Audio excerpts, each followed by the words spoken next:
Quatrième séance, la création de la monarchie en Israël. Nous avons assisté la semaine dernière à cette déroute terrible d'Israël face aux Philistins, et c'est le désarroi. L'arche est prise, etc. L'arche finalement est revenue à Kiriath-Yarim, nous le savons, et il va se passer là 40 ans de judicature d'Israël par le grand prophète Samuel. Nous avons déjà parlé de la grande réunion qu'il fait au milieu de sa judicature environ, après 20 ans de judicature. Il réunit tout le peuple d'Israël à Maspha et fait jurer à tous les Israélites leur fidélité à Yahvé. Il y a des autodafés, on brûle les idoles, on se consacre, on revient à Yahvé, et sous l'instigation du grand Samuel. Et Samuel obtient cette conversion d'Israël et même des victoires sur les Philistins, donc la vapeur est un peu renversée. Le Samuel dépensera toute son énergie à maintenir Israël dans le cap, dans l'adoration de Yahvé. Regardez ce que dit le livre saint, chapitre 7, verset 15. « Samuel jugea Israël tout le temps de sa vie. Chaque année, il s'en allait, faisant le tour par Bethel, Galgala et Maspha, et il jugeait Israël dans tous ces lieux. Il revenait ensuite à Rama, c'est là qu'il habite, où était sa maison, et là, il jugeait Israël, il y bâtit même un autel à Yahvé. » Donc on voit bien que, voilà. Même si la géographie des tournées de Samuel est quand même assez limitée à un triangle d'environ 40-50 km, mais on sent bien qu'il a une influence pendant 40 ans, et bénéfique évidemment, sur Israël. Mais il s'est passé 40 ans, et Samuel est devenu vieux. Alors, on se demande ce qui va arriver quand Dieu l'aura rappelé à lui. Il a bien essayé, ce pieux Samuel, de mettre ses fils à sa place pour juger Israël. Ses deux fils s'appelaient Joël et Abia. Mais, vous voyez, ce grand personnage n'avait pas su éduquer ses enfants. C'est une leçon de la Sainte Écriture. Autant les prêtres, les deux fils d'Élie étaient des voyous, mais les fils du grand Samuel ne marchaient pas dans ses voies, nous dit la Sainte Écriture, et il a beau essayer de les mettre juges à sa place, ça ne prend pas. Ils sont corrompus, ils sont vendus. Et ils se font acheter dans les sacrifices qu'ils offrent, etc. Ils ne sont pas sérieux. Alors, évidemment, il y a une espèce de manifestation de tous les anciens d'Israël. Israël était réparti par tribus sur les territoires, et dans chaque tribu, il y avait les anciens qui commandaient la tribu, avec le plus ancien qui était un petit peu le chef de tribu. Tout ce joli monde se réunit à Rama, c'est-à-dire devant la maison du grand prophète Samuel, lequel est devenu vieux. Voilà. Et ils réclament un roi, parce qu'ils ont très peur de la disparition de Samuel. Et qu'est-ce qu'on va devenir? Toutes les nations ont un roi. Alors là, il se passe une chose étonnante, une espèce de discussion, une espèce de réunion syndicaliste entre, d'une part, les anciens qui réclament un roi, Samuel qui ne veut pas, et Dieu. Rien moins. Voilà. Ça discute, ça discute. Alors, Samuel est fort mécontent. Lui-même, il est fort mécontent de cette pétition, de cette manifestation, de cette revendication des anciens d'Israël. Et il dit qu'il n'est pas d'accord et qu'il va en parler à Yahvé. C'est extraordinaire dans la vie de Samuel. Quoi, il consulte Yahvé comme vous demandez un conseil à un ami. Voilà. Que répond Dieu? C'est très étonnant la réponse de Dieu. Dieu répond à Samuel, écoute-les quand même. Parce qu'au fond, ce n'est pas contre toi qu'ils en ont, c'est contre moi. C'est Dieu qui parle à Samuel. Hein. Le seul roi d'Israël, c'est Dieu, pour l'instant, puisqu'on est en théocratie. Hein. On a l'impression que Samuel a pris ça pour lui, comme si c'était contre Samuel qu'il voulait un roi. Puis Dieu lui répond, bon, évidemment, c'est contre moi. C'est encore plus grave, vous me direz, d'être contre le roi d'Israël qui est Dieu, hein, que d'être contre la judicature de Samuel. Mais finalement, Dieu accède à la demande des anciens, transmises par Samuel, il accepte en disant, écoute, c'est pas contre toi qu'ils en ont, c'est contre moi, le roi d'Israël. Voilà. Et finalement, Samuel se retourne vers les anciens d'Israël et leur accorde ce qu'ils veulent, la royauté. Alors après, ça va être le choix de ce roi qui mettre sur le trône d'Israël, le premier roi d'Israël. La question est d'une importance considérable, hein, vous vous en doutez. Et finalement, Samuel va jeter, sur l'ordre de Dieu, va jeter son dévolu sur un certain Saül, fils de Cis, fils d'Abiet, fils de Séror, fils de Bécorat et fils d'un Benjamite. Voilà. Et c'est là qu'il se pose une question terrible, existentielle. Comment se fait-il, alors que les prophéties étaient très claires, je vais vous les citer, que le roi d'Israël devait sortir de la tribu de Juda, que le choix de Samuel se porte sur un homme de la tribu de Benjamin. La prophétie était très claire, je vais vous la lire. C'est d'ailleurs un des plus beaux passages de la Genèse, commenté abondamment par tous les pères de l'Église. Il est clair que le roi devait sortir de Juda, et non pas de la tribu de Benjamin. Or, nous savons évidemment que Saül, c'est dit partout, était de la tribu de Benjamin et non point de celle de Juda. Est-ce que Samuel pouvait ignorer cette prophétie? Je pense que non, évidemment. Si vraiment quelqu'un est au courant de toute l'actualité en Israël, voilà. Cette prophétie que nous allons lire, elle est redoutable. Nous sommes encore en Égypte. Jacob est descendu en Égypte avec ses 72 descendants, et il va mourir, le vieux Jacob. Il est le fils de la promesse, Abraham, Isaac et Jacob. Il a 12 enfants qui ont donné chacun les 12 tribus d'Israël, et il va mourir. Il convoque ses 12 enfants, et ce n'est pas une bénédiction simple, c'est une prophétie. Il le dit clairement, Jacob prophétise. C'est le troisième des grands patriarches. Je vous lis le texte.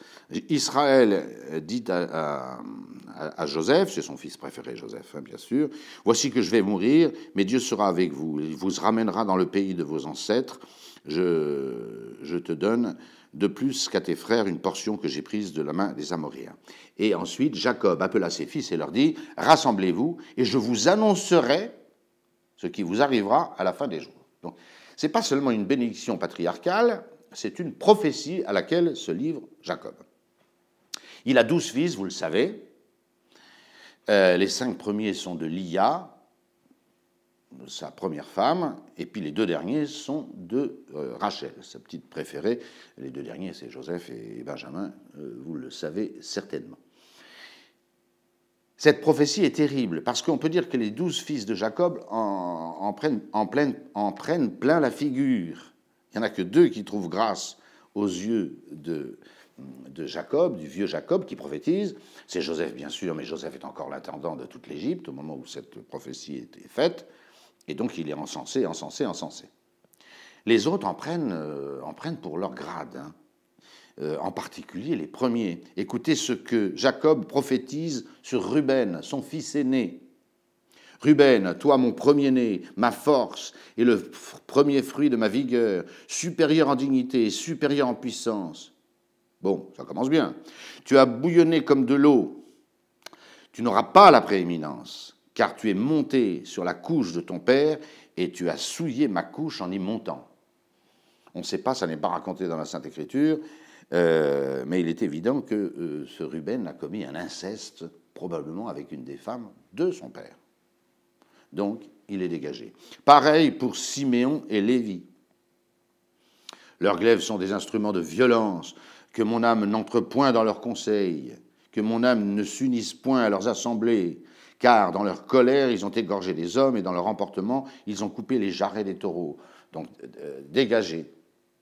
Et tous les autres fils vont être traités pratiquement de la même manière, à part Joseph, mais je ne peux pas m'étendre sur Joseph. Et puis, cette prophétie sur Juda, elle est d'une importance capitale, commentée, je vous l'ai dit, par tous les pères de l'Église, et elle est le fondement du pouvoir monarchique, et finalement, vous allez le voir, même du Messie, du roi d'Israël, l'ultime roi d'Israël, le Seigneur Jésus-Christ, qui règne éternellement sur la maison de Jacob. On retombe sur nos pieds. Alors, il est important de savoir quel est ce texte. Toi, Judas, voilà la prophétie de Jacob sur son fils Judas. Toi, Judas, tes frères te loueront. Ta main sera sur le cou de tes ennemis. Les fils de ton père se prosterneront devant toi, car Judas est un jeune lion, d'où le lion de Judas, hein, on appelle Jésus-Christ le lion de Judas. Vous voyez que cette suprématie de Judas sur tous ses frères est évidente. Hein, voilà. Et les fils de ton père, c'est-à-dire tes frères, se prosterneront devant toi. Tu es remonté du carnage, mon fils. Il a ployé les genoux, il s'est couché comme un lion, comme une lionne. Qui le fera se lever? Le sceptre ne s'éloignera point de Juda, ni le bâton de commandement d'entre ses pieds, jusqu'à ce que vienne Shiloh. On va revenir sur Shiloh. Et c'est à lui que tous les peuples obéiront. Shiloh, en hébreu, c'est le Pacifique. Et le prince de la paix. C'est comme ça qu'Isaïe appellera le Messie, Princeps Pacis, le prince de la paix, le roi très pacifique. Autrement dit, le commandement ne s'éloignera pas de la tribu de Juda jusqu'à ce que vienne le Messie, le roi très pacifique, le Shiloh, le prince de la paix, comme l'appelle Isaïe. On ne peut pas faire une prophétie plus claire. Et c'est pas fini, parce que ce dernier descendant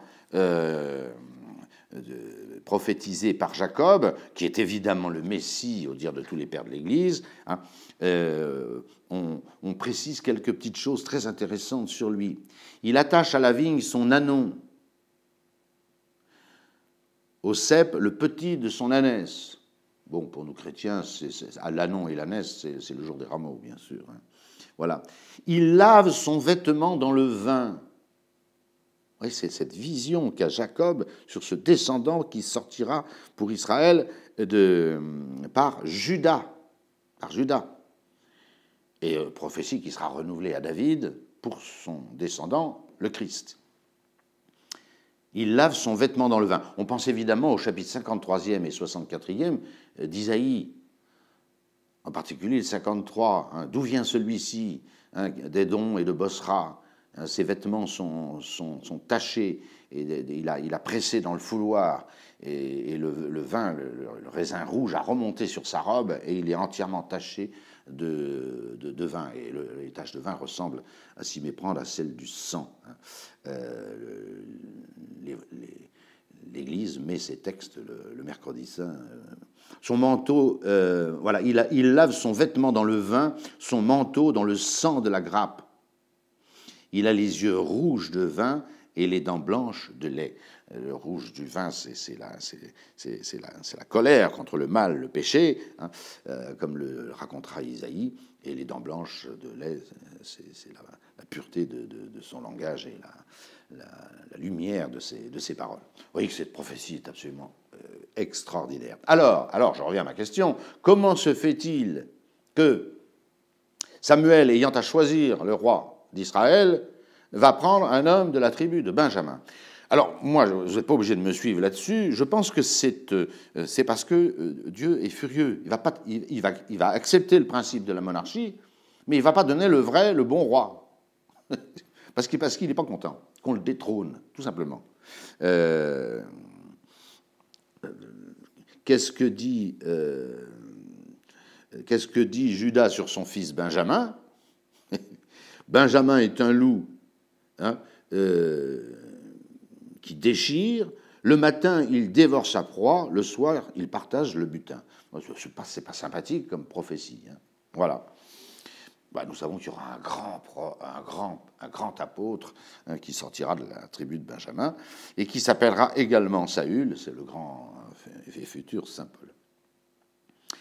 Alors, finalement, Samuel, sur l'ordre de Dieu, va choisir ce benjamite en la personne de Saül, et il ne peut pas ignorer cette prophétie de Jacob, Et je pense que c'est Dieu qui l'a permis, hein, pour manifester son mécontentement. On détrône Dieu, en quelque sorte, en fondant la monarchie. Même si Dieu est d'accord. Même si Dieu est d'accord. Et pourtant, alors après, ben ça va aller très vite, hein, il est évident que le choix de Yahvé se porte sur Saül. Il ne s'agit pas de contester et de faire de Saül un imposteur. Le règne de Saül sera terrible, très très court, on reverra ça, très très court, 2 ans de règne effectif. Après, c'est tout de suite une suite de catastrophes. Il va de péché en péché et il se fera retirer la monarchie, le royaume, par le même Samuel, toujours vivant. Voilà, au moment de sa mort. Mais ça n'empêche pas que le choix de Yahvé et de Samuel sur ce Saül, fils de Cis, est éclatant. Et pendant un chapitre, l'Écriture nous le démontre. J'essaye d'aller vite parce que c'est des péripéties que vous ne retiendrez probablement pas. Hein. Premièrement, le père de Saül, Cis, dit à son fils « Va chercher les ânesses ». Ils avaient égaré un troupeau d'ânesses et il envoie son fils avec des serviteurs chercher les ânesses. Bon. Là-dessus, ils arrivent dans une ville. Et puis, on leur dit que le voyant est là. Le voyant, c'est Samuel. Samuel qui sort de la ville et qui va offrir un sacrifice à Yahvé sur une montagne. Le vieux nom des prophètes, c'est les voyants. À cette époque-là, on ne parle pas de prophètes, on parle de voyants. Il y a même un proverbe en Israël, « Venez, allons aux voyants », c'est-à-dire consulter un prophète. Finalement, c'est ainsi que, pour la première fois, Samuel et Saül se croisent. Samuel, la veille où il croise Saül cherchant les ânesses de son père, avait eu une vision de Yahvé. On peut dire qu'il est continuellement branché avec Yahvé, Samuel. Et cette vision lui avait dit « Tu oindras l'homme de Benjamin que je te présenterai demain ». Dès que Samuel donc voit Saül, voilà l'homme qui régnera sur Israël, a dit Yahvé, par la parole de... voilà. Il l'invite à manger à sa table ce même jour, après le sacrifice qu'il doit offrir sur la montagne. Il lui annonce que ses ânesses ont été retrouvées, et Saül fait là l'objection. Et ça, c'est très curieux. Je renchéris sur mon propos précédent. Saül fait observer à Samuel qu'il n'est que de la tribu de Benjamin, une des plus petites et une des plus modestes d'Israël, qu'il est d'une famille banale dans cette tribu de Benjamin, qui n'est pas, ça veut dire qu'il ne fait pas partie des anciens qui dirigent la tribu, et puis que... alors, évidemment, le physique de Saül le désignait un petit peu. Saül, l'Écriture sainte le rappelle plusieurs fois. D'abord, il était très très beau. Bon, je ne peux pas vous dire comment, enfin, c'est l'Écriture qui le dit. Il était très très beau. Puis surtout, il était très très grand. Il dépassait de plus d'une tête tout Israël, toute tendance confondue. Donc, il était très très grand et très très beau. Voilà. Mais d'une petite tribu et d'une famille totalement inconnue. Après le repas, après le sacrifice et le repas, où Samuel a invité Saül, eh bien, ils font une petite promenade ensemble. Et c'est en privé, en quelque sorte, que Saül, devant à peine un ou deux témoins, quelques témoins, sort une fiole d'huile et consacre Saül comme roi d'Israël. C'est étonnant, cette chose. Personne n'est au courant. Voilà. Alors, il y a plein de petites péripéties, mais vous voyez, le livre de Samuel insiste beaucoup sur cette prédestination de Saül, qui pourtant sera un roi catastrophique. Et je pense à cause du mécontentement de Dieu. 2 paysans rencontrent Samuel et Saül, qui font chemin, en leur disant qu'ils ont retrouvé les ânesses et qu'on les retrouvera à tel endroit. Pareillement, 3 hommes de Béthel font la même démarche. Saül s'en va, il croise une troupe de prophètes. C'est très intéressant, ça. Les prophètes, à ce moment-là, autrement dit les voyants, si vous m'avez bien compris, se vivent en groupe, un peu comme des moines, mais des moines itinérants, pas des moines cénobites dans un monastère. Mais il y a des troupes, magnifique ce passage de la théocratie à la monarchie. Il y a des troupes de prophètes, des écoles de prophètes. Ils se consacrent les uns les autres. Probablement que Samuel sortait d'une de ces troupes de prophètes, il a pu participer. Et quand Saül croise cette troupe de prophètes, eh bien, il se met lui-même, l'esprit de Yahvé rentre en lui, dit la Sainte Écriture, et il se met lui-même, Saül, qui va multiplier les péchés par après, mais il se met à prophétiser.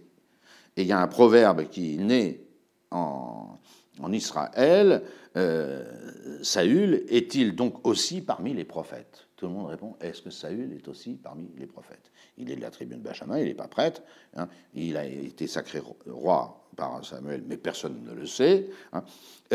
En revanche, l'Écriture sainte ajoute par 2 fois que le cœur, par sa consécration d'une part et par son don de prophétie qui lui tombe dessus, à la croisée des chemins, avec cette troupe de voyants, eh bien le cœur de Saül est entièrement rénové. Il a un autre cœur, un autre esprit, et on a l'impression que le règne de Saül va démarrer sur les chapeaux de roue. Et puis ensuite, Samuel réunit tout le monde, comme il a coutume de le faire, à Maspha, c'est toujours là qu'il redresse les choses, et on procède à une élection. Alors c'est curieux, parce que Samuel a déjà consacré Saül comme roi d'Israël.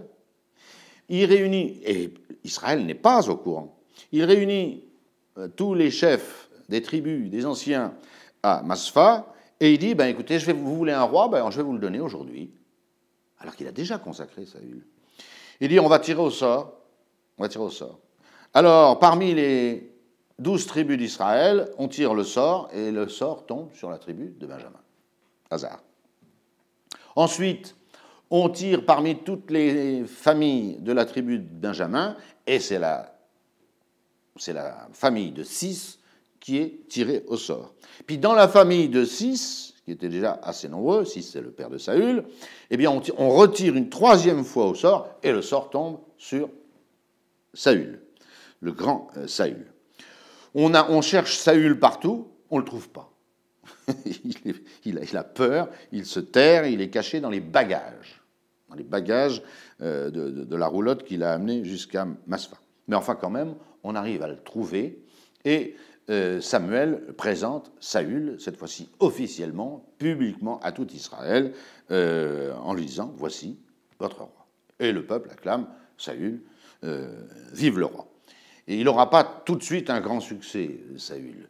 Quand il quitte cette séance extraordinaire de son élection à Maspha, il a quelques suiveurs, mais on n'y croit pas trop. Voilà.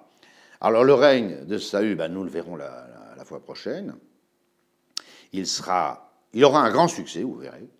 Il va livrer une très très belle bataille sur l'est du Jourdain. Et là, il est encore fidèle à Dieu, et on voit bien que Dieu est avec lui.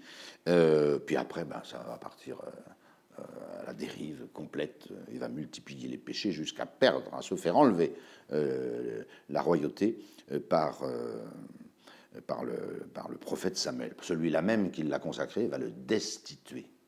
Et on voit bien que le plan de Dieu, c'était quand même d'introduire un vrai roi, dont le règne sera éblouissant, hein, le roi David, en remplacement, et de la tribu de Juda, je n'y reviens pas, en remplacement de ce malheureux Saül, fils de Cis. C'est une vraie question dans ce déroulement des faits que je vous ai sommairement décrits. Voilà, est-ce que Saül est un réprouvé? Il sera même possédé du diable, ce Saül. Bon, mais voyez, ça c'est le grand mystère de Dieu avec les hommes, hein. Un peu comme Judas, quoi. Bon, voilà, moi, je n'envoie pas Saül en enfer, je n'ai aucune autorité pour le faire. Bon, mais il reste cependant, vous voyez, que le mécontentement de Dieu dans la création de la monarchie a fait qu'au lieu de donner tout de suite le vrai et bon roi, si je puis dire, Dieu a refilé par Samuel un roi bizarre, controversé, voilà, et pourtant bien, ça c'est clair, on l'a démontré, bien choisi par Dieu. Voilà. Alors nous verrons la fois prochaine, eh bien, ce règne de Saül, très court, et puis sa destitution par Samuel, et alors après nous verrons l'avènement alors du grand roi David. Mais voyez, notez bien cette lignée extraordinaire, Abraham, Isaac, Jacob. Jacob désigne Judas, hein, et Judas aura dans son descendant David, le roi d'Israël, le grand roi d'Israël, et Salomon, et finalement, hein, déjà Jacob l'a entrevu, ce Messie là qui tient éternellement le sceptre de la maison de Jacob. C'était quand même extraordinaire. C'est les paroles de l'archange Gabriel à la Sainte Vierge le jour de l'Annonciation. Hein. Et même on a la passion qui est décrite, hein, ce Messie qui a son sceptre, mais qui lave sa robe dans le sang, dans le vin, et son manteau dans le sang de la grappe. Je vous remercie. À bientôt pour le règne de Saül.